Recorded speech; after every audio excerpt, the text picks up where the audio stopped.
আমরা পার্ট আমরা পার্ট 2 এর মধ্যে যে জিনিসটা পড়বো সেটা হচ্ছে ঝিল্লিযুক্ত সাইটোপ্লাজমের যে অঙ্গাণুগুলো আছে, ঝিল্লি তার মানে কি সহজ কথা যেগুলোর আবরণ আছে সেই আবরণযুক্ত আমরা অঙ্গাণুগুলো এখন পড়বো। তো প্রথম যে অঙ্গাণুটা আসতেছে সেটা হচ্ছে মাইটোকন্ড্রিয়া। তো আমি একটা কথা শুরুতেই বলি যে মাইটোকন্ড্রিয়ার যে আমাদের বিষয়গুলো আছে, মাইটোকন্ড্রিয়া খুবই ইম্পর্ট্যান্ট একটা প্রশ্ন। মাইটোকন্ড্রিয়া ক্লোরোপ্লাস্ট, এই প্রশ্নটা প্রায় সময় কি রিপিট উল্টাপাল্টা করে চলে আসে। এটা দেখবা কি হয়তো জ্ঞানমূলকের মধ্যে আসছে, নাহলে কি আসছে অনুধাবনের মধ্যে আসছে, এখান থেকে একটা প্রশ্ন, নাহলে দেখবা কি অ্যাটলিস্ট এমসিকিউ এর মধ্যে হইলেও একটা প্রশ্ন আসবেই মাইটোকন্ড্রিয়া রিলেটেড। এই জন্য মাইটোকন্ড্রিয়া সবচেয়ে বেশি ইম্পর্ট্যান্ট, এটার প্রতি একটু গুরুত্ব বেশি দিবা। ঠিক আছে, তাহলে আমরা শুরুতেই যাই যে মাইটোকন্ড্রিয়া বিষয়টা কি। তো শ্বসনে অংশগ্রহণকারী এই অঙ্গাণুটি 1886 সালে, মতান্তরে 1894 সালে আবিষ্কার করেন রিচার্ড ওল্ডম্যান এবং এর নাম দেন বায়োব্লাস্ট। আমরা শুরুতেই যদি মাইটোকন্ড্রিয়ার হিস্ট্রি পড়ি তাহলে আমরা দেখলাম কি মাইটোকন্ড্রিয়া শ্বসনে অংশগ্রহণকারী অঙ্গাণু, তার মানে মাইটোকন্ড্রিয়া বর্ণনার একটা বিশ্লেষণ দিয়ে মানে অ্যাডজেক্টিভ দিয়ে শুরু করছে। তাহলে শ্বসন মানে কি? শ্বসন বলতে অনেকেই শ্বাস প্রশ্বাস বুঝে, আসলে এটা না। শ্বসন হচ্ছে কি আমরা যে খাবারগুলো খাই, এই খাবারগুলো খাওয়ার পরে যে প্রক্রিয়া এই খাবারগুলো ভেঙে শক্তি তৈরি করে সেটাকে কি বলে? শ্বসন বলে। তাহলে শ্বসনে অংশগ্রহণ করে কে? মাইটোকন্ড্রিয়া। আর এই অঙ্গাণুটাকে আবিষ্কার করছে প্রথম রিচার্ড ওল্ডম্যান। কত সালে? 1886 সালে। মতান্তর মানে এটা নিয়ে একটু কনফিউশন আছে, আবার কেউ কেউ বলতেছে এটা 1994 সালে, আসলে 1894 সালে এটা আবিষ্কার করছে। আচ্ছা, যখন এটা রিচার্ড ওল্ডম্যান এটা আবিষ্কার করেন তখন তিনি এটার নাম দিচ্ছিল কি? বায়োব্লাস্ট। কিন্তু আমরা তো এখন বায়োব্লাস্ট শব্দটা ব্যবহার করি না, আমরা বর্তমান যে শব্দটা ব্যবহার করি সেটা হচ্ছে মাইটোকন্ড্রিয়া। আবার এই নামটা দিছে কে? বিজ্ঞানী ব্যান্ডা। এইটাও ইম্পর্টেন্টের মধ্যে আমাদের একটা পরে যে বিজ্ঞানী ব্যান্ডা কি করছে এই নামকরণটা দিছে। তাহলে দুইটা বিজ্ঞানী নাম পড়লা তোমরা, একটা হচ্ছে রিচার্ড ওল্ডম্যান আর একটা হচ্ছে কি ব্যান্ডা। এরপরে আমরা যে বিষয়টাতে যাব এটা হচ্ছে কি এটার গঠনটা পড়বো। তো গঠনগুলো পড়ার আগে আমাদের একটু চিত্রটাও দেখা উচিত। তো গঠন পড়ার আগে চলো একটু চিত্রটা দেখে আসি। মাইটোকন্ড্রিয়ার চিত্রটা যদি পরীক্ষাতে আসে তোমরা সবার আগে যে জিনিসটা করবো, এই চিত্র দেওয়া দরকার নাই, ক দেওয়া দরকার নাই, খ, বিশেষ করে এই যে খ নিচে এই যে আমি আন্ডারলাইন দিলাম এই চিত্রটা দেবা। এই চিত্রটা সহজ এবং পরীক্ষাতে সহজেই কি আঁকা যায়। ঠিক আছে, তো গঠনগুলোর মধ্যে আমরা যে অংশটা পড়বো একটা ঝিল্লির কথা বলবো, যে 2 স্তর বিশিষ্ট ঝিল্লি থাকে, এই যে একটা ঝিল্লি আর একটা ঝিল্লি যে এখানে। এরপরে যে দেখো কৃষ্টির কথা বলবো, কৃষ্টি যে আঙ্গুলের মতো বাজু অংশকে কৃষ্টি বলে। আর এই যে গোলাকার বস্তু আছে অক্সিজেন, এই কথাগুলো আসবো, সেইগুলো ম্যাট্রিক্সের কথা আসবে। ঠিক আছে, তো এইগুলো আমাদের আসবে বর্ণনার মধ্যে। তাহলে প্রথম যে আমরা গঠনটা যদি পড়তে যাই তাহলে প্রথম হচ্ছে কি এটি 2 স্তর বিশিষ্ট আবরণী বা ঝিল্লি দ্বারা ঘেরা। তাহলে এটা স্তর থাকে কয়টা? 2টা ঝিল্লি বা আবরণী থাকে। তো বাইরের স্তরটা মসৃণ, বাইরের স্তরটা আমরা এইমাত্র দেখে আসলাম না যে মসৃণ, একদম টোটালি যে মসৃণ করা একদম। এই যে দেখো বাইরের স্তরটা একদম ঝিল্লি যেটা আছে এটা মসৃণ। আর ভিতরের স্তরটা কি হয়ে থাকে? বিভিন্ন দিকে বাস হয়ে থাকে। এই বাস হওয়া অংশকে কি বলা হয়? কৃষ্টি বলে। এই যে দেখো যে ভিতরের স্তরটা ভিতরের স্তরটি ভিতরের দিকে আঙ্গুলের মতো কি হয়ে থাকে? বাস হয়ে থাকে। আর এই বাস হওয়া অংশকে কি বলে? কৃষ্টি বলে। তাহলে সহজ কথা কি গেলো, আমাদের বাস হওয়া অংশগুলোকে কি বলা হয়? কৃষ্টি বলা হয়। তাহলে এই যে তোমরা যদি একটু চিত্রটা এইখানে একটু খেয়াল করে দেখো, এই যে 2টা ঝিল্লি আছে, এই যে একটা বহি ঝিল্লি আর এই একটা অন্ধ ঝিল্লি আছে। আর ভিতরের স্তরটা এই যে দেখো বিভিন্ন দিকে বাস হয়ে আছে না, এই বাস হওয়া অংশকে কি বলা হয়? কৃষ্টি বলা হয়। ঠিক আছে, তাহলে তোমাদের এই বাস হওয়া অংশকে কি বলা হয়? কৃষ্টি বলা হয়। এরপরে যদি আমরা যাই কৃষ্টি বলে। আর কৃষ্টির গায়ে থেকে কি থাকে? গোলাকার বস্তু থাকে। কৃষ্টির গায়ে ছোট ছোট কি আছে? গোলাকার বস্তু আছে, যেটা আমি কিছুক্ষণ আগে দেখালাম। এদের নাম কি? অক্সিজম। আর অক্সিজেনের মধ্যে কি থাকে? উৎসেচক বা এনজাইম থাকে। এনজাইমের বাংলা হচ্ছে কি? উৎসেচক। এইখানে কি থাকে? বিভিন্ন ধরনের এনজাইম এখানে থাকে। তাহলে আমরা এই বললাম মাইটোকন্ড্রিয়ার ভিতরে কি থাকে? ম্যাট্রিক্স মানে মাতৃকা থাকে। আর জীবের শ্বসন কার্যে সাহায্য করে মাইটোকন্ড্রিয়ার প্রধান কাজ। তাহলে আমরা যে মাইটোকন্ড্রিয়ার গঠনটা পেলাম বইয়ের মধ্যে, কয়টা লাইন পেলাম? 3টা লাইন। এই 3টা লাইনই কি খুবই গুরুত্বপূর্ণ। প্রথম যে কথাটা বলছে এটা 2 স্তর বিশিষ্ট ঝিল্লি দ্বারা কি থাকে? আবৃত থাকে। কয় স্তর বিশিষ্ট? 2 স্তর বিশিষ্ট ঝিল্লি দ্বারা আবৃত থাকে। চলো আমরা গঠনটা একটু এখানে দেখি। এটা 2 স্তর বিশিষ্ট ঝিল্লি দ্বারা আবৃত থাকে। বাইরের স্তরটা মসৃণ, ভিতরের স্তরটা বিভিন্ন দিকে কি হয়েছে? বাস হয়ে থাকে। কার মতো বাস হয়ে থাকে? আঙ্গুলের মতো বাস হয়ে থাকে। আর এই বাস হওয়া অংশকে কি বলা হয়? কৃষ্টি বলা হয়। কৃষ্টি গায়ে কি থাকে? গোলাকার বস্তু থাকে। এই গোলাকার বস্তু থাকে। আর যাদেরকে কি বলা হয়? অক্সিজেন বলা হয়। ঠিক আছে, আর অক্সিজেনের মধ্যে কি থাকে? বিভিন্ন ধরনের উৎসেচক অথবা এনজাইম থাকে। আর এনজাইমগুলোকে কি বলে? আমাদের সহজ কথা যদি আমরা বলতে যাই, এনজাইমগুলো কি করে? জীবের শ্বসন কার্যে অংশগ্রহণ করে। আর ভিতরে এই যে অংশগুলো আছে না, এই অংশগুলোকে কি বলা হয়? ম্যাট্রিক্স বলা হয়। এটাই আমরা মোটামুটি ভাবে কি ওই এর যে গঠনটা আছে আমাদের ওই মাইটোকন্ড্রিয়ার, এটাই। এরপরে দেখো তোমাদের টেক্সটটা কয়েকটা লাইন অ্যাড করছে, যে তোমরা পরে দেখবে যে শ্বসন প্রক্রিয়ার ধাপ 4টা। এটা আমাদের 4র্থ অধ্যায়ের মধ্যে আমরা যখন সালোক সংশ্লেষণ এবং শ্বসন পড়বো, অধ্যায়টার নাম জীবনী শক্তি, তখন আমরা এটা সম্বন্ধে ডিটেলস দেখবো যে শ্বসন প্রক্রিয়ার ধাপ কয়টা? 4টা। ধাপের নাম, প্রথম ধাপের নাম কি? গ্লাইকোলাইসিস। পরের ধাপটার নাম কি? এসিটাইল কোসিস্টি। পরের ধাপের নাম কি? ক্রেবস চক্র। পরের ধাপের নাম কি? ইলেকট্রন প্রবাহ তন্ত্র। এই যে 4টা ধাপ আছে আমাদের শ্বসন প্রক্রিয়ার মধ্যে, এর মধ্যে এই যে প্রথম যে ধাপটা আছে, শ্বসনের প্রথম ধাপটা, এটা কোথায় ঘটে না? মাইটোকন্ড্রিয়ার মধ্যে ঘটে না। এটা পরীক্ষাতে আসতে পারে, যে এমসিকিউ এর মধ্যে আসতে পারে যে মাইটোকন্ড্রিয়ার মধ্যে নিচে কোন ধাপটি ঘটে না। তখন শুধু বলবো শ্বসনের প্রথম যে ধাপটা আছে গ্লাইকোলাইসিস, এটা ঘটে না। বিশেষ করে দ্বিতীয়, তৃতীয়, চতুর্থ ধাপ মাইটোকন্ড্রিয়ার মধ্যে সম্পূর্ণ হয়। ঠিক আছে, এর নিচে যে তিনটা ধাপ করলাম আমরা, সেই তিনটা ধাপই সম্পূর্ণ হয়। এর মধ্যে আরেকটা কথা বলছে যে শ্বসনের অত্যন্ত গুরুত্বপূর্ণ ধাপ ক্রেবস চক্র। এটা কয় নাম্বার ধাপ ছিল? এটা 3 নাম্বার ধাপ ছিল। এই যে দেখো তোমার 3 নাম্বার ধাপ ক্রেবস চক্র, দেখছো এইটা খুবই ইম্পর্টেন্ট একটা ধাপ, বিশেষ করে কেয়ার বেলায়, শ্বসনের বেলায়। কেন এটা ইম্পর্টেন্ট এটা একটু বলি। আমরা জানি যে একটা শ্বসন প্রক্রিয়ার মাধ্যমে, সবজ শ্বসনের মাধ্যমে প্রায় 38টি অ্যাটিপি উৎপন্ন হয়। কয়টা? 38টা। এই 38টার মধ্যে ক্রেবস চক্রের মধ্যে কি হয়? 24টা অ্যাটিপি উৎপন্ন হয়। এত ইম্পর্টেন্ট এটা। তো এইখানে যে কথাটা বলছে যে শ্বসনের অত্যন্ত গুরুত্বপূর্ণ ধাপ ক্রেবস চক্রে, ব্র্যাকেটে লিখছি কি তৃতীয় ধাপে অংশগ্রহণকারী সব উৎসেচক উপস্থিত থাকায় বিক্রিয়াগুলো মাইটোকন্ড্রিয়াতে সম্পন্ন হয়। ঠিক আছে, তার মানে বুঝো যে শ্বসনের মধ্যে আমাদের সবচেয়ে বেশি পরিমাণ ইম্পর্টেন্ট কোনটা? মাইটোকন্ড্রিয়া। এই জন্য বলছে যে ক্রেবস চক্রে সবচেয়ে বেশি শক্তি উৎপাদিত হয়। এই জন্যই মাইটোকন্ড্রিয়া কি শক্তি তৈরির কেন্দ্র বা পাওয়ার হাউস বলা হয়। এটা তোমরা বিভিন্ন ক্লাসে 6, 7, 8, 9 সকল ক্লাসে পড়ে আসছো যে ক্রেবস ইয়াকে, মাইটোকন্ড্রিয়াকে কেন কি পাওয়ার হাউস বলা হয়, কেন শক্তি উৎপাদনের কেন্দ্র বলা হয়। ঠিক আছে, এই শক্তিটা কি করে জীব, এই যে শক্তিটা তৈরি করতেছে, এই শক্তিটা জীব কি করে? তার বিভিন্ন কাজে খরচ করে। তবে কিছু ব্যতিক্রম ছাড়া উদ্ভিদ এবং প্রাণী উভয়ের মধ্যে মাইটোকন্ড্রিয়া পাওয়া যায়। দুই একটা এক্সাম্পল কেস ভিন্ন আছে, তাছাড়া ম্যাক্সিমাম উদ্ভিদ এবং প্রাণীর মধ্যে মাইটোকন্ড্রিয়া পাওয়া যায়। এখন মাইটোকন্ড্রিয়া পাওয়া যায় না কোন জায়গার মধ্যে? আমরা শুরুতেই পড়ছিলাম যে কোষ দুই প্রকার, একটা প্রাকৃতিক আর একটা সুকেন্দ্রিক। পড়ছিলাম না এটা? মানে আদি কোষ আর কি আছে প্রকৃত কোষ। তো প্রাকৃতিক কোষ যেটা ছিল এটা আদি কোষ। সাধারণত আদি কোষের মধ্যে মাইটোকন্ড্রিয়া থাকে না। কেন আদি কোষের মধ্যে মাইটোকন্ড্রিয়া না? আদি কোষের মধ্যে তো কোষীয় কোনো অঙ্গাণু থাকে না, শুধু একটা জিনিস থাকে, সেটা হচ্ছে কি রাইবোজোম। আর এমন কি আছে, শুধু আদি কোষ না, কিছু সুকেন্দ্রিক কোষ আছে আমাদের, কিছু কি সুকেন্দ্রিক কোষ আছে। যেমন কি আছে, উদাহরণ দেওয়া আছে টাইকোমোনাস, এবং কি আছে বিভিন্ন ধরনের যে ছোট ছোট যেমন কি আছে প্রোটোজোয়া আছে। এই প্রোটোজোয়াগুলোর মধ্যে কি থাকে না? মাইটোকন্ড্রিয়া অনুপস্থিত। ঠিক আছে, তার মানে আমরা কি পেলাম যে প্রাকৃতিক কোষে তো থাকেই না, এবং সুকেন্দ্রিক কোষে কিছু কিছু কোষের মধ্যে থাকে না। দেখো এরপর একটা খুব কথা বলছে, তাহলে কি এমন হতে পারে যে বিবর্তনের ইতিহাসে কোনো একটা সময় সুকেন্দ্রিক কোষের ভিতর মাইটোকন্ড্রিয়া ঢুকে পড়েছিল, এরপর থেকে সেখানকার স্থায়ী বাসিন্দা হয়ে গেছে? তার মানে সহজ কথাটা আমরা বুঝলাম কি, যে প্রথম দিকে প্রাকৃতিক কোষে ছিল না, তারপরে সুকেন্দ্রিক কোষের মধ্যে কিছু কিছু নাই। তার মানে দেখা যাচ্ছে হঠাৎ করে এটা কি করছে, একটা কোষের ভিতরে ঢুকে স্থায়ী বাসিন্দা হয়ে গেছে। তার মানে কি এটা বোঝা যায় যে সহজেই যে এখানে বিবর্তনের মাধ্যমে, বিবর্তন তো আমরা পড়ছি, বিবর্তনের মধ্যে যদি আমরা যাই, এটা শুরুতে যদি আমরা প্রাকৃতিক কোষের বিবর্তন আমরা বুঝতে পারি যে একটা নিউক্লিয়াস সংগঠিত না, তারপরে ধীরে ধীরে নিউক্লিয়াস সংগঠিত হয়েছে, তারপরে এর ভিতরে কোষের সকল অঙ্গাণু প্রবেশ করছে। তাহলে এই বিবর্তনের কি, এই বিবর্তনের মাধ্যমে আমরা এই জিনিসটাই দেখতে পাই। তো এখন পর্যন্ত যে তথ্যপত্র পাওয়া গেছে সেটা দ্বারা কি আমরা মোটামুটিভাবে এই অনুমানটা কি সত্যি মানে মোটামুটি ধরতে পারি। আচ্ছা, এই যে তোমরা বইয়ের মধ্যে মাইটোকন্ড্রিয়ার গঠনটা পড়লা, তো এটা মোটামুটি যদি 4 মার্কের জন্য আসে, তাহলে অবশ্যই তোমাকে কি করতে হবে? মাইটোকন্ড্রিয়ার ওই গঠন বর্ণনা করতে হবে, সাথে কি চিত্রটা এঁকে দিতে হবে। ঠিক আছে, সম্পূর্ণটাই দিতে হবে মোটামুটি হবে, কারণ বইয়ের প্রশ্ন এমনি ছোটো, মাত্র 2টা না 3টা লাইন আছে আমাদের কাজ বর্ণনার মধ্যে। এই 3টা লাইন দিয়ে তো তুমি 4 মার্ক আশা করতে পারো না, অথবা 3 মার্ক আশা করতে পারো না। ঠিক আছে, আর বায়োলজির মধ্যে আমি আরেকটা কথা বলি যে প্রত্যেক প্রশ্নের সাথে চিত্র দিতে হবে।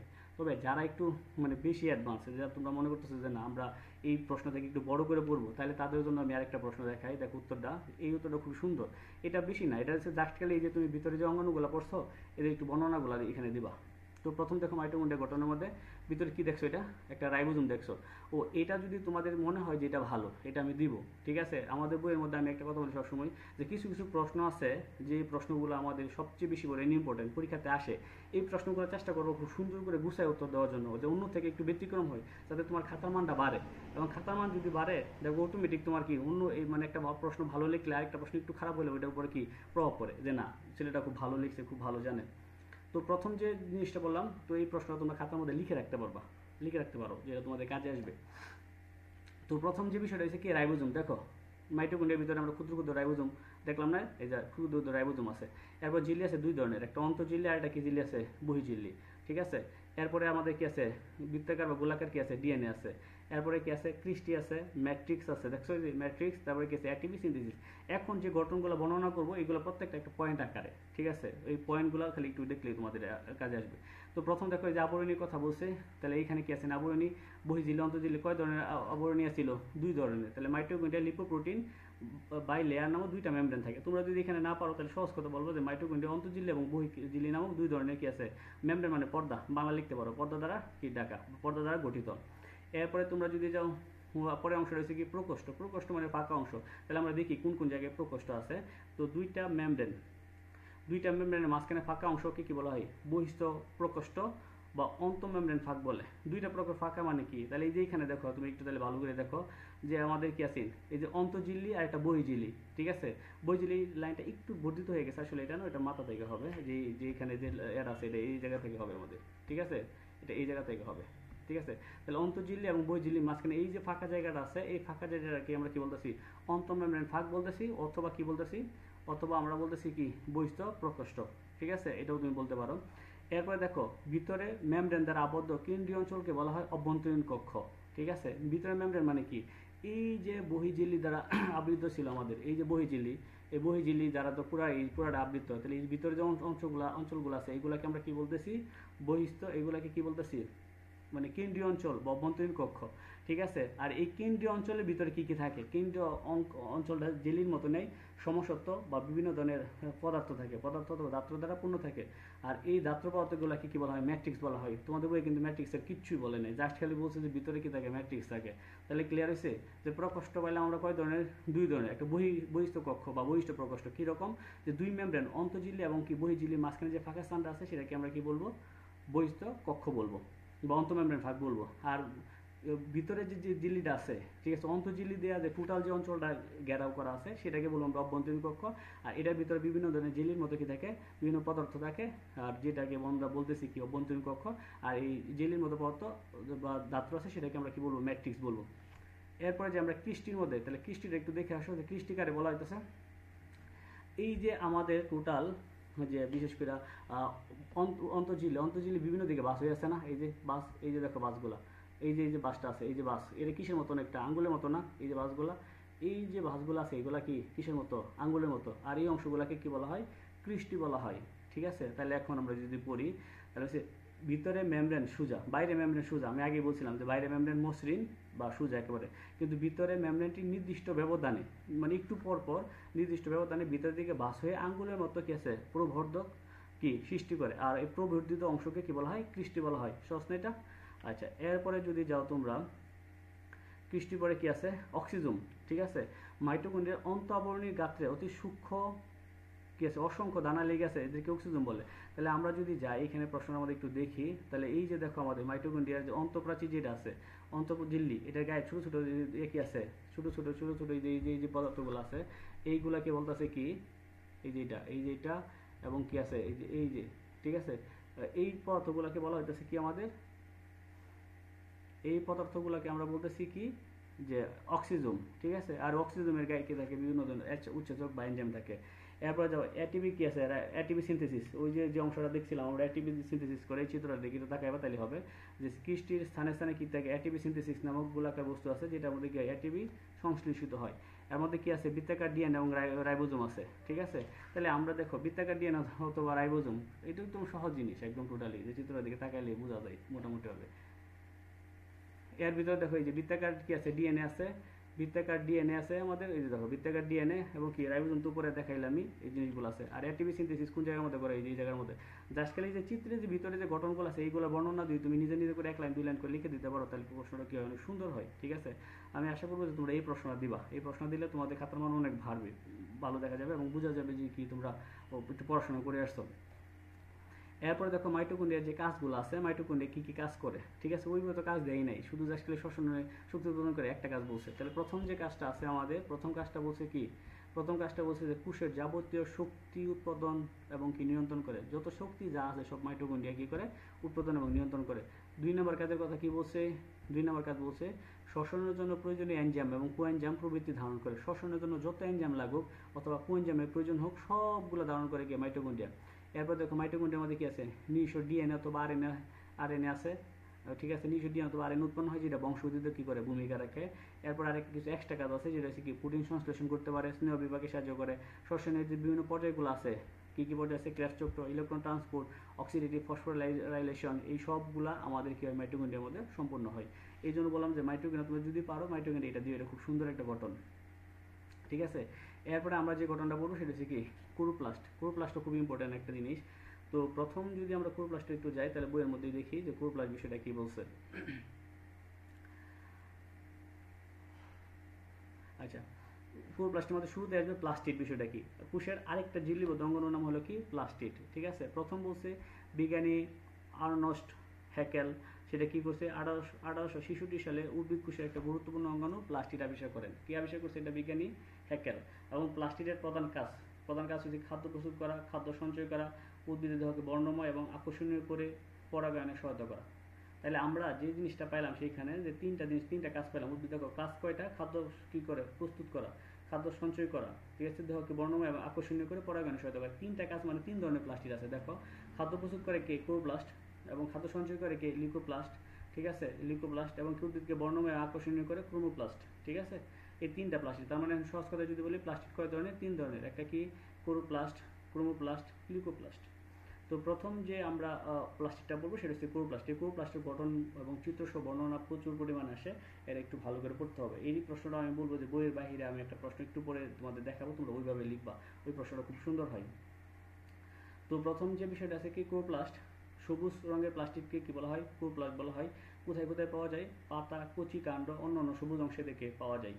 আচ্ছা, প্লাস্টিকের গ্রানা অংশ সূর্যলোককে আবদ্ধ করে রাসায়নিক শক্তি রূপান্তর করে। এখন গ্রানা যে অংশটা আছে এটা তোমার একটু দেখতে হবে।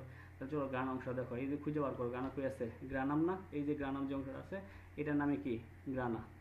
এটাই। ঠিক আছে, এই অংশটাই আমাদের কি? এই অংশটার নাম হচ্ছে কি? গ্রানা। এর কাজ কি? এটা কি করে? সূর্যলোককে রাসায়নিক শক্তিতে রূপান্তর করে। ঠিক আছে, এটা হচ্ছে কার কাজ? গ্রানার কাজ। এরপরে দেখো, এই আবদ্ধ সৌরশক্তি কোথায়? স্টোমাতে অবস্থিত উৎসেচকের সমষ্টি এবং বায়ু থেকে কার্বন ডাইঅক্সাইড, এই যে এটা আছে আমাদের শক্তিটা আছে, এটা স্টোমার মধ্যে চলে যাবে তখন এই রাসায়নিক শক্তি আকারে। তার কাজটা হচ্ছে কি করে? যে সে সূর্য শক্তিটা কি করবে? রাসায়নিক শক্তিতে কনভার্ট করে দেবে, তখন এটা স্টোমার মধ্যে চলে যায়। এই যে স্টোমাটা দেখতেছে, স্টোমাতে। এরপরে এইখান থেকে কি হয়? বায়ুমণ্ডল থেকে কার্বন ডাইঅক্সাইড এরা পাতা শোষণ করে স্টোমাতে আসে, এবং উদ্ভিদের কোষের ভিতর থেকে বিশেষ করে মূল রুম দিয়ে যে পানিরা শোষণ করে সেটা তো পাতাতে চলে আসে, পাতার এই ক্লোরোফিলের মধ্যে চলে আসে। ঠিক আছে, তখন এই ধরনের চারটা উপকরণ ব্যবহার করে, সেটা হচ্ছে কি? সূর্যলোক, তারপরে কি আছে? কার্বন ডাইঅক্সাইড, ভিতরকার পানি ব্যবহার করে কি করে? সরল শর্করা তৈরি করে, যেটাকে আমরা গ্লুকোজ বলি। ঠিক আছে, এটা সালোক সংশ্লেষণ মধ্যে চিত্র সহকারে তোমরা দেখতে পারবা। প্লাস্টিকে কি থাকে? ক্লোরোফিল থাকে, এদেরকে সবুজ দেখায়। এছাড়াও কি থাকে? এটা আসতে পারে পরীক্ষার মধ্যে, যে উদ্ভিদকে কেন সবুজ দেখায় বা পাতা কেন সবুজ দেখায়, তখন এটা বলবো যে প্লাস্টিক থাকে। এছাড়াও কি থাকতে পারে? ক্যারোটিনয়েড নামে বিভিন্ন ধরনের রঞ্জক পদার্থ থাকে। আচ্ছা, চলো এখন আমরা যে উদ্ভিদের যে চিত্রটা দেখো, এই চিত্রটা একটু আমরা একটু পড়ে নিই। সেটা হচ্ছে কি? এই চিত্র বর্ণনাগুলো যদি বই লিখতো তাহলে বইটা আরো সুন্দর হইতো। ঠিক আছে, তো প্রথম যে বিষয়টা আছে কি? এটার আবরণী কয় স্তর বিশিষ্ট? এই যে দ্বিস্তর, এই দেখ উপরে একটা নিচে একটা। তাহলে আবরণী কয় স্তর? দ্বিস্তর। এই দ্বিস্তর আবরণীর মধ্যে দেখো বাহিরের যে স্তরটা আসছে এটাকে কি বলবা?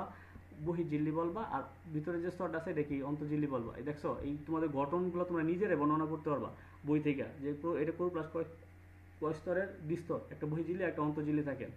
এর ভিতরে কি কি আছে আমাদের? দেখো, এই যে রাইবোজোম আছে। ঠিক আছে, এই কথা তোমরা লিখতে পারো, ক্লোরোপ্লাস্টের ভিতরে কি থাকে? রাইবোজোম থাকে। এরপর দেখো শ্বেতসার দানা থাকতে পারে, যে বিভিন্ন ধরনের শ্বেতসার যে দানাগুলো আছে সেগুলো থাকতে পারে। ঠিক আছে, এরপরে দেখো রাইবোজোম পড়ছে, রাইবোজোমের সাথে কি আছে? ডিএনএ আছে। এরপরে কি আছে? স্ট্রোমা আছে। এরপরে কি আছে আমাদের? থাইলাকয়েড। এটা খুবই ইম্পর্টেন্ট, থাইলাকয়েড। ঠিক আছে, এটা যদি যখন তুমি ওই মাইটোকন্ড্রিয়ার সাথে পার্থক্য করো তখন এই থাইলাকয়েডের বিষয়টা আসবে। অন্তর্গ্রানা ঝিল্লিগুলো আছে। ঠিক আছে, তাহলে চলো আমরা একটু আমাদের এই যেভাবে ইয়া করা আছে সেই অংশটা দেখি ক্লোরোপ্লাস্টের।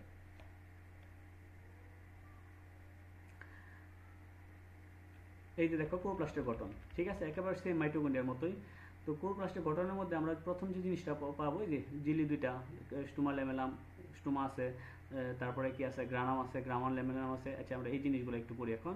আবরণী প্রথমে এসে ক্লোরোপ্লাস্ট দুইটি পর্দা দ্বারা গঠিত। কয়টা পর্দা দ্বারা গঠিত? দুইটা পর্দা দ্বারা গঠিত। বলবা এটা। একটা অন্তঃপর্দা, একটা কি? বহিঃপর্দা। বাহিরের দিকে প্রাচীরকে অন্তঃপর্দা বলে, ভিতরের দিকে কি বলা হয়? বহিঃপর্দা বলে। এরপরে তো স্টোমার মধ্যে, স্টোমা মানে কি? যে দেখো, এই যে ভিতরে অংশ যেগুলো অংশগুলো আছে এটাকে স্টোমা বলা হয়। তো বুঝাই যেতেছে যে স্টোমা অনেকটা কি? স্বচ্ছ জেলির মতো ধাত্র থাকবে। ধাত্র মানে কি? বিভিন্ন ধরনের পদার্থ থাকবে স্টোমার মধ্যে, আর কিছুই না। ঠিক আছে, যেটা যে মাইটোকন্ড্রিয়া ম্যাট্রিক্সের মতো। তাহলে এইখানে যে ধাত্র পদার্থগুলো থাকে সেটা আমরা একটু পড়ি। স্টোমার মধ্যে কি কি পদার্থ থাকতে পারে? তাহলে এইখানে দেখো, স্টোমার মধ্যে আমাদের কি থাকে? শ্বেতসার থাকে, প্রোটিন দানা থাকে, রাইবোজোম থাকে, ডিএনএ আরএনএ থাকে, উৎসেচক থাকে, তেলবিন্দু থাকে, ভিটামিন থাকে, খনিজ উপাদান থাকে। কারণ এটা তো আমরা এর মধ্যে বলছি, যে বইয়ের মধ্যে পড়ছি না, এই যে এইখানে এই যে কি থাকে? ডিএনএ থাকে, রাইবোজোম থাকে, তারপরে কি থাকে? শ্বেতসার দানা থাকে, এর পরি নাই, এটা এইখানেও আছে। তারপরে আমাদের যে বিষয়টা দেখতেছে এখানে, আচ্ছা, স্টোমা মধ্যে চাকতির মতো অসংখ্য স্তরে স্তরে কি সাজানো থাকে। এই যে দেখো, চাকতির মতো অসংখ্য স্তরে স্তরে সাজানো আছে না? এটা এই চাকতির মতো অসংখ্য স্তরে স্তরে সাজানো আছে। আর এইগুলা কি বলা হয়, পর্দার ভিতরে চাকতির স্তরগুলোকে একত্রে কি বলা হয়, গ্রানা বলে। ঠিক আছে, গ্রানার সংজ্ঞাটা আসলো আমাদের এখানে। স্টোমা থেকে আমরা কি পেয়ে গেলাম, গ্রানা বললাম। যে চাকতির মতো যে অসংখ্য স্তরে স্তরে সাজানো আছে এগুলাকে কি বলে, গ্রানা বলে। এরপরে যদি আমরা কি আছে, থাইলাকয়েড। ঠিক আছে, থাইলাকয়েড বলছে কি, ক্লোরোপ্লাস্টে সাধারণত 40 থেকে 60 কি থাকে, গ্রানা থাকে। দেখো এই যে গ্রানার যে অংশগুলো আছে, গ্রানাম। ঠিক আছে, 40 থেকে 60 কি থাকে, গ্রানা থাকে। ঠিক আছে, এই গ্রানাগুলো পরস্পর কি আছে, সমান্তরালে সজ্জিত। আবার এই গ্রানাগুলো কি থাকে, সমান্তরালে কি থাকে, সজ্জিত থাকে একক পর্দার ভিতর চাপটা থলির মতো বস্তু বা থাইলাকয়েড বলে। তাহলে থাইলাকয়েড যে বিষয়টা আমরা পড়ছিলাম বইয়ের মধ্যে, তো বইয়ের মধ্যে আমরা থাইলাকয়েড পড়ছি। দেখো বইয়ের মধ্যে থাইলাকয়েড কি ছিল, এই যে গ্রানার যে অংশগুলো আছে থলির মতো চাপটা একসঙ্গে এক কথায়, মানে গ্রানামের যে অংশগুলো একসাথে চাপটা থলির মতো থাকে তাদেরকে কি বলা হয়, থাইলাকয়েড বলে। এরপরে দেখো থাইলাকয়েড থাকে, এই থাইলাকয়েডের মধ্যে অসংখ্য কি থাকে, কোয়ান্টাজুম দানা থাকে, আর যেগুলো কি করে, শালক সংশ্লেষণে সহায়তা করে বা শালক একক রূপে পরিচিত হয়।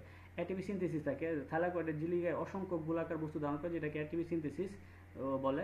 অ্যাটিপি তৈরিতে সব ধরনের এনজাইম করে থাকে, অ্যাটিপি সিনথেসিসের মধ্যে থাকে। ফটোসিনথেটিক ইউনিট, এটা খুবই ইম্পর্টেন্ট ইউনিটটা, এটা বইয়ের ভিতরে দেখানো যাবে না, কারণ এখানে বলছে যে থাইলাকয়েড ঝিল্লির ভিতরে। এখন ঝিল্লি কি তোমাকে কাইটা চিত্রের মধ্যে দেখাবে, চিত্রের মধ্যে দেখাই নাই, তাহলে সহজ কথা বলবা যে থাইলাকয়েড ঝিল্লির ভিতরে ফটোসিনথেটিক ইউনিট থাকে। এতে কি থাকে, chlorophyll A, chlorophyll B, carotene, জ্যান্থোফিলের 300 থেকে 400টি অণু থাকে।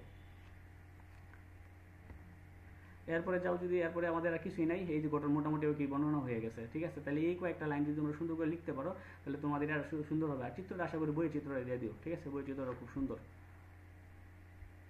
এরপরে যা কি আছে আমাদের ক্লোরোফিলের যে কাজগুলো আছে, আমরা এখন কাজগুলো দেখবো ক্লোরোপ্লাস্টের। প্রথম যে কাজগুলো আছে সেটা হচ্ছে কি, ক্লোরোপ্লাস্ট সালোক সংশ্লেষণ প্রক্রিয়ার মাধ্যমে কি আছে, শর্করা জাতীয় খাদ্য তৈরি করে। এটা আমরা খুব ভালো করে জানি যে ক্লোরোপ্লাস্ট একমাত্র কি করে, সালোক সংশ্লেষণ প্রক্রিয়ায় শর্করা তৈরি করে। ক্লোরোপ্লাস্টের কোয়ান্টোজোমে ফসফোরাইলেশনের প্রক্রিয়ায় এডিপিকে এটিপি অণুতে রূপান্তর করে সৌরশক্তিকে রাসায়নিক শক্তিতে আবদ্ধ করে। মানে এখানে তুমি যদি লাইনটা সংক্ষিপ্ত করতে চাও তাহলে তুমি এটা বলতে পারবা যে ক্লোরোপ্লাস্ট কি করে কোয়ান্টোজোমে কি করে, সৌরশক্তিকে রাসায়নিক শক্তিতে কি করে, প্রথম রূপান্তর করে। 3 নম্বরটা বলছে যে ক্লোরোপ্লাস্টের স্টোমার মধ্যে উৎসেচকগুলো সালোক সংশ্লেষণ প্রক্রিয়ায় জৈব রাসায়নিক বিক্রিয়া সম্পাদনে ভূমিকা রাখে। আমরা স্টোমার মধ্যে অনেকগুলো উৎসেচকের নাম পড়ছি, উৎসেচক থাকে আর অনেক বিভিন্ন ধরনের পদার্থ থাকে। এর মধ্যে যে উৎসেচক মানে এনজাইমগুলো আছে সেইগুলো কি করে, জৈব রাসায়নিক বিক্রিয়া সম্পাদনে ভূমিকা রাখে। এরপরে কি আছে, বংশক্রমের নিজস্ব ধারা কি বজায় রাখে। কেমনে রাখে, কারণ এর মধ্যে ডিএনএ কি আছে, ডিএনএ আছে। ঠিক আছে, এইগুলো আমাদের ক্লোরোপ্লাস্টের কাজ। ঠিক আছে, এরপরে আমরা যে জিনিসটা পড়বো সেটা হচ্ছে কি, ক্লোরোপ্লাস্টের যে অন্য যে শ্রেণীবিন্যাসগুলো ছিল সেটা আমরা একটু দেখে যাই। আমরা তো শুধু ক্লোরোপ্লাস্ট পড়লাম। এরপরে আমাদের কি আছে, ক্রোমোপ্লাস্ট আর কি আছে, লিউকোপ্লাস্ট, যে দুইটা জিনিস আছে সেটা আমরা একটু দেখি। তো প্রথম যে বিষয়টা বলছে, এইগুলোর মধ্যে রঙিন প্লাস্টিক, তবে সবুজ নয়। এখন কি আমরা রঙের মধ্যে সবুজটা তো গেছে ক্লোরোপ্লাস্টের মধ্যে, ক্রোমোপ্লাস্টের মধ্যে কি থাকবে, রঙিন, মানে অন্য যে কালারগুলো আছে সেটা আছে সাদা ব্যতীত। তো এসব প্লাস্টিকের মধ্যে দেখো কি আছে, আমাদের জ্যান্থোফিল থাকে। জ্যান্থোফিল মানে কি কালার, হলুদ। খুব ইম্পর্টেন্ট, এই লাইনগুলো প্রত্যেকটা লাইন পড়তে হবে। জ্যান্থোফিল মানে হলুদ, ক্যারোটিন মানে কি কমলা, পরে গেছে ফাইকোরিথিন মানে কি লাল, ফাইকোসায়ানিন মানে নীল ইত্যাদি রঞ্জক থাকে। তবে তাই কোনোটি হলুদ আবার কোনোটি কি আছে নীল আবার কোনোটি লাল দেখায়। এদের মিশ্রণজনিত কারণে ফুল, পাতা, উদ্ভিদের অন্য অংশগুলো আকর্ষণীয় হয়ে ওঠে। এরপরে আছে যে রঙিন ফুল, পাতা, গাজরের মূলে এদেরকে পাওয়া যায়। কোন জায়গায় এদেরকে পাওয়া যায়, যে কোনো উদ্ভিদের রঙিন অংশের মধ্যে তুমি ক্লোরোপ্লাস্ট পাবা। এরপরে বলছে ফুলকে আকর্ষণীয় করে পরাগায়নে সহায়তা করা এদের প্রধান কাজ। মানে প্রধান কাজটা হয়েছে এটা কি করে, আকর্ষণীয় করে পরাগায়নে সহায়তা করা। আর ক্লোরোপ্লাস্টের কাজ কি ছিল, খাদ্য তৈরি করা। বিভিন্ন ধরনের রঞ্জক পদার্থ কি হয়, সংশ্লেষণ করে এগুলোকে জমা রাখে। বিভিন্ন ধরনের রঞ্জক পদার্থ এখানে কি করে, এরা জমা করে রেখে দেয়। এরপর যদি যে আমরা লিউকোপ্লাস্ট, যেসব উদ্ভিদের প্লাস্টিকের কোনো রঞ্জক পদার্থ থাকে না, প্লাস্টিকের কোনো কি থাকে, রঞ্জক পদার্থ থাকে না, তাদেরকে কি বলা হয়, লিউকোপ্লাস্ট বলে। যেমন কি হয়, যেমন আমরা যে সকল অংশের মধ্যে উদ্ভিদের সূর্যের আলো পৌঁছায় না তাদেরকে কি বলা হয়, লিউকোপ্লাস্ট বলে। আর এদেরকে স্বাভাবিক খাদ্য সঞ্চয় করা এদের প্রধান কাজ। এরপরে একটা কাজ আমরা সবচেয়ে সুন্দরভাবে পাইতেছি যে আলো সংস্পর্শে এলে লিউকোপ্লাস্ট কিসে রূপান্তর হয়, ক্লোরোপ্লাস্টে রূপান্তর ঘটে। বিশেষ করে আলো সংস্পর্শে এলে লিউকোপ্লাস্ট কিসে রূপান্তর করবে, ক্লোরোপ্লাস্টে রূপান্তর করবে। এখন আমরা যে জিনিসটা বলবো সেটা হচ্ছে সবচেয়ে ইম্পর্টেন্ট, এটা হচ্ছে কি আমাদের মোটামুটি হবে কি, ওই এর মধ্যেও নাই, বইয়ের মধ্যে নাই। এই প্রশ্নটা ইদানিংকালে দেখা যাচ্ছে যে প্রচুর পরিমাণে আসতেছে যে ক্লোরোপ্লাস্ট এবং মাইটোকন্ড্রিয়ার মধ্যে পার্থক্য তুলনা করো। মানে ক্লোরোপ্লাস্ট যে পড়লা আর মাইটোকন্ড্রিয়া পড়লা, এটা তুমি পার্থক্য এমনি বলতে পারবা, ঠিক আছে, প্রথম কথা হয়েছে কি, আমি একটু এমনি বলি পার্থক্য পড়া ছাড়াই। দেখো এটা ক্লোরোপ্লাস্ট কাদের মধ্যে দেখা যায়, মাইটোকন্ড্রিয়া কাদের মধ্যে দেখা যায়, ঠিক আছে। এরপরে কালারগুলো নিয়ে বলবা, ঠিক আছে। এরপরে কাজ নিয়ে বলবা, তাহলে তো হয়ে যায় মোটামুটি হবে। তো এটা 3 মার্কের জন্য বা 4 মার্কের জন্য আসে প্রশ্নটা, 3 মার্কের জন্য বেশি আসছে। যে ক্লোরোপ্লাস্টের প্রথম হচ্ছে কি, ক্লোরোপ্লাস্ট এবং মাইটোকন্ড্রিয়ার মধ্যে পার্থক্য তুলনা করো। ক্লোরোপ্লাস্ট উদ্ভিদ কোষে ক্লোরোপ্লাস্ট দেখা যায়, মাইটোকন্ড্রিয়া কোথায় দেখা যায়, প্রাণী কোষে মাইটোকন্ড্রিয়া কি দেখা যায়, ঠিক আছে। এরপরে দেখো সবুজ রঞ্জক পদার্থ থাকে, কি পদার্থ থাকে, সবুজ রঞ্জক পদার্থ থাকে।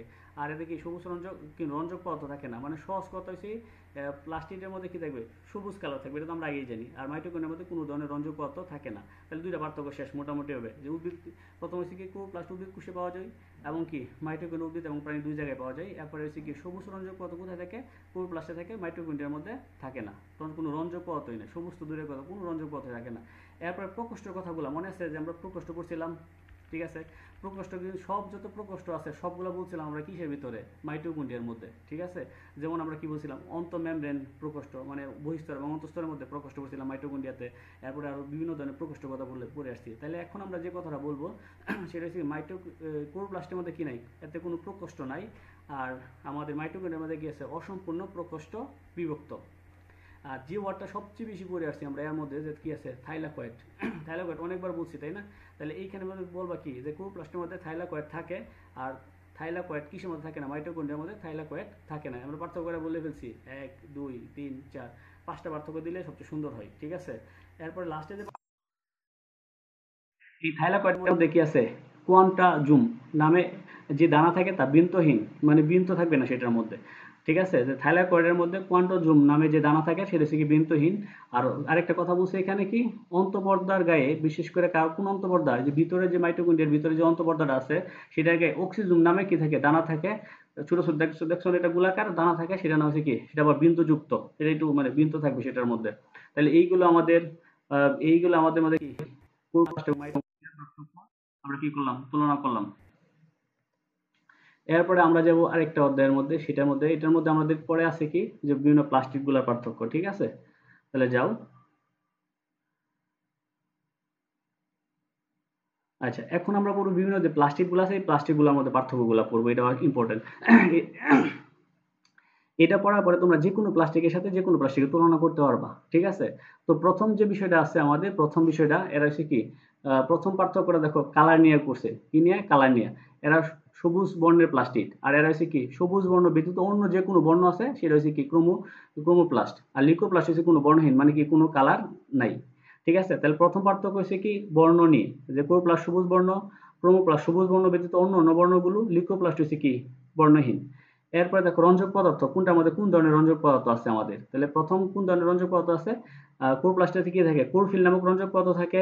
ক্লোরোপ্লাস্টের মধ্যে কি থাকে, জ্যান্থোফিল, কি আছে, কেরোটিন নামক রঞ্জক পদার্থ থাকে। লিউকোপ্লাস্টে কোনো রঞ্জক পদার্থ থাকে না। তাহলে পরের 2 নম্বরে আমাদের কি হলো, যে রঞ্জক পদার্থ নিয়ে পার্থক্য করছে। 3 নম্বরে দেখো অবস্থান, কোথায় কোথায় তুমি তাদেরকে পাইবা। তো ক্লোরোপ্লাস্ট বলছে কি, যে উদ্ভিদের সবুজ পাতা কুচি কাণ্ডে সাধারণত থাকে। এরপরে এটা বলছে কি, ক্লোরোপ্লাস্টে বলে কি বলছে, রঙিন ফল, বীজ, ফুলের পাপড়ি, রঙিন পাতা, গাজরের মূলে থাকে। আর লিউকোপ্লাস্ট বলছে কি, স্বাভাবিকভাবে কি থাকে, বর্ণহীন মূল বা ভূনিম্নস্থ কাণ্ড, মানে বিশেষ করে যে সকল জায়গায় সূর্যের আলো পৌঁছায় না সেই সকল জায়গায় কাকে পাবা, লিউকোপ্লাস্টকে পাইবা, ঠিক আছে। আর ক্লোরোপ্লাস্ট পাইছি আমরা যে সকল জায়গায় সবুজ অংশ অবস্থিত, বিশেষ করে পাতা এবং কচি কাণ্ডের মধ্যে। এরপর 4 নাম্বার পার্থক্যতে যদি যাও তোমরা, 4 নাম্বারটা বলছে কি, সৌর শক্তি শোষণ করে উদ্ভিদের সালোকসংশ্লেষণ ঘটায়। এটা কাজের কথা বলছে, কাজ, ঠিক আছে, কে কোন ধরনের কাজ করে। তাহলে আমরা প্রথম কাজটা বললাম যে কি, ক্লোরোপ্লাস্টের যে সৌর শক্তি শোষণ করে উদ্ভিদের সালোকসংশ্লেষণ ঘটায়। আর ক্লোরোপ্লাস্ট কি করে, বিভিন্ন বর্ণকণিকা সংশ্লেষণ ও সঞ্চয়কে উদ্ভিদকে রঙিন করে, এবং রঙিন করার ফলে এদিকে উদ্ভিদের পরাগায়নের কি সহায়তা করে। তোমরা এই কাজটা না লিখে তোমার নিজের মতো করে লিখতে পারবা। উদ্ভিদকে আকর্ষণীয় করে তোলা এবং কি আছে, পরাগায়নের সহায়তা করাই ক্লোরোপ্লাস্টের কাজ। তারপর লিউকোপ্লাস্টে যদি যাও, কি আছে, স্টার্চ, লিপিড, প্রোটিন সঞ্চয় করে রাখে। এটা হচ্ছে কি, বিভিন্ন ধরনের খাদ্য সঞ্চয় করে রাখে। এরপর দেখো রূপান্তর, কেডা কিসের রূপান্তর ঘটে। আমরা কি জানি যে লিউকোপ্লাস্ট রূপান্তরিত হয়ে ক্লোরোপ্লাস্ট গঠন করে, বিশেষ করে যখন মানে ওই বিশেষ করে মূলের মধ্যে অথবা আমাদের যে সকল জায়গায় সূর্যালো পৌঁছায় না, এইখানে যদি সূর্যালো পৌঁছে যায় তাহলে সঙ্গে সঙ্গে মনে রাখবা লিউকোপ্লাস্ট কিসে রূপান্তর ঘটে যায়, ক্লোরোপ্লাস্টে রূপান্তর ঘটে। এটা কিন্তু খুব ভালো একটা ইম্পর্টেন্ট এমসিকিউ, ঠিক আছে। এরপরে আছে কি, যে ফল পাকার সময় ক্লোরোপ্লাস্টে রূপান্তর হয়। কারণ ফল পাকার সময় ফল যখন গাছের মধ্যে থাকে তখন এটা কালার কি থাকে, সাধারণত সবুজ থাকে। এবং যখন এটা পেকে যাবে তখন এটা কিসে রূপান্তর করবে, ক্লোরোপ্লাস্টে রূপান্তর করবে। এরপরে আমাদের বিষয়টা আছে লিউকোপ্লাস্ট, সূর্যের আলোর উপস্থিতিতে লিউকোপ্লাস্ট ক্রোমোপ্লাস্টে রূপান্তর ঘটে। ঠিক আছে। তাহলে এইগুলো আমাদের যে মোটামুটি হবে তিনটা প্লাস্টিকের পার্থক্য, এই তিনটা পার্থক্য মোটামুটি পড়ে রাখবো। তাহলে এই অধ্যায়টার মধ্যে বিশেষ করে আমাদের কিগুলো আজকে টোটাল পার্ট 2 এর মধ্যে আমরা বললাম ক্লোরোপ্লাস্ট এবং মাইটোকন্ড্রিয়ার গঠন, বর্ণনা এবং ডিটেলস সবকিছু পড়লাম। এরপরে আমরা পার্ট 3 এর মধ্যে যে উদ্ভিদের বাকি যে অঙ্গাণুগুলো আছে সেই অঙ্গাণুগুলো আমরা পড়বো। তো আজকের মতো এটা এখানেই সমাপ্ত।